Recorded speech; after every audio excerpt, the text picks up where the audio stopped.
Hello, I'm going to be demoing the Noah's Ark act from the Actors Bible presenter.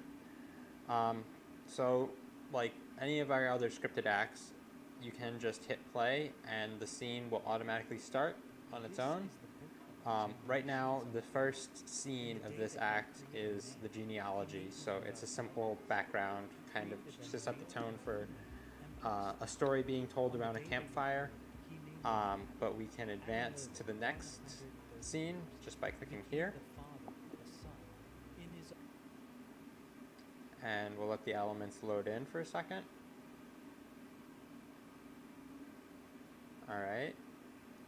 And then when we hit play, we'll again get the proper intro with the fade in.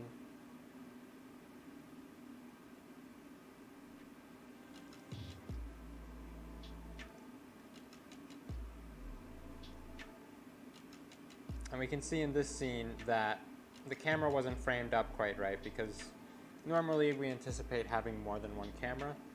So what we can do is use this tool just to rotate the camera around to the left a little bit so that it's framed up where the arc will be built later on. And this is something users will be able to customize and save to their account in the future, so that they can make their own versions of the story elements that we've created.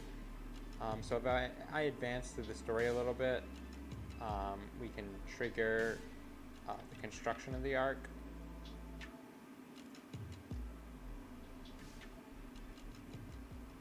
Right there. And again, I can use this controller to look around and see the rest of the arc because this is based on a video game. The technology is. And I can even move the character around as well.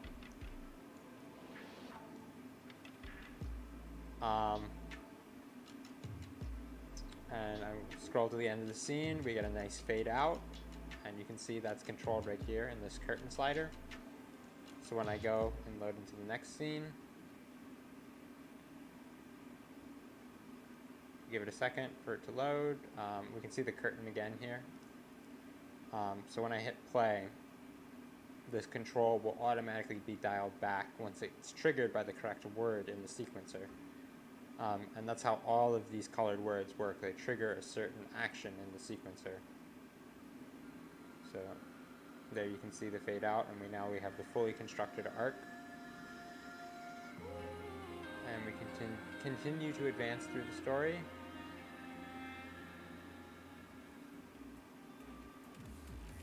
And this is where the rain's triggered, this section of the text right here. So we can see the ground becomes wet, we have rain effects on the camera lens, the sky darkens.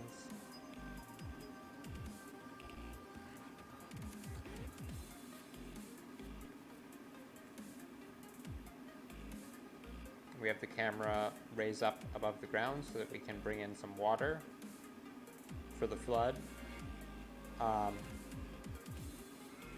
And something else in this scene, we actually built a section that we haven't used yet. So I can I'm going to pause the progression of the story. I'm going to manually turn on and off some stuff over here. So we're going to turn off the arc. And we're going to turn on this arc. And now we're going to lower the camera height right here so we can see this arc. And now when I look around at this one, you can see this one bobs up and down in the ocean. It's a pretty nice effect. But at some point we're going to integrate this into the main flow of the story, but we didn't have a place for it at the moment. So we'll advance to the next scene, and this takes place in the interior of the arc. So again, if I take our camera controls, I can look around the arc.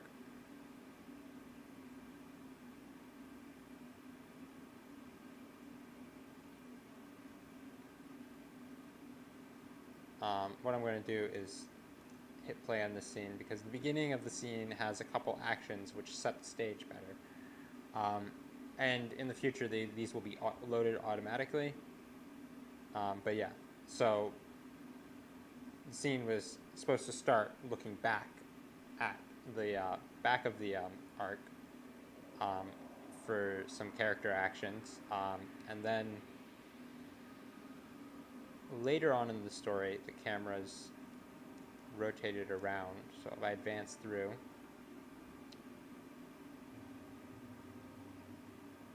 see it snaps around to the front here, and the door to the arc will be opened.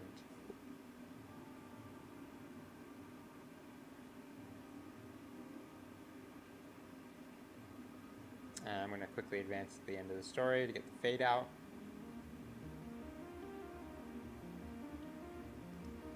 And then we're going to advance to the last scene in the act.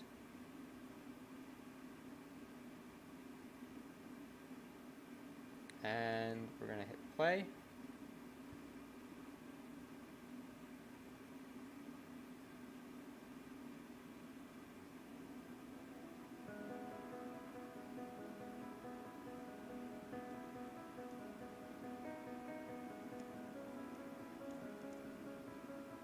And we'll advance forward a little bit. We have a few effects in this scene, like the rainbow. We have some automatic camera movement that wasn't part of me dragging around any controls. We have the rainbow. And this scene is pretty neat because after the song with the rainbow occurs, and the camera will continue to rotate around until it faces one of the tents, because there are some character actions that take place inside a tent. So we're seamlessly switching from big open sky for the rainbow song to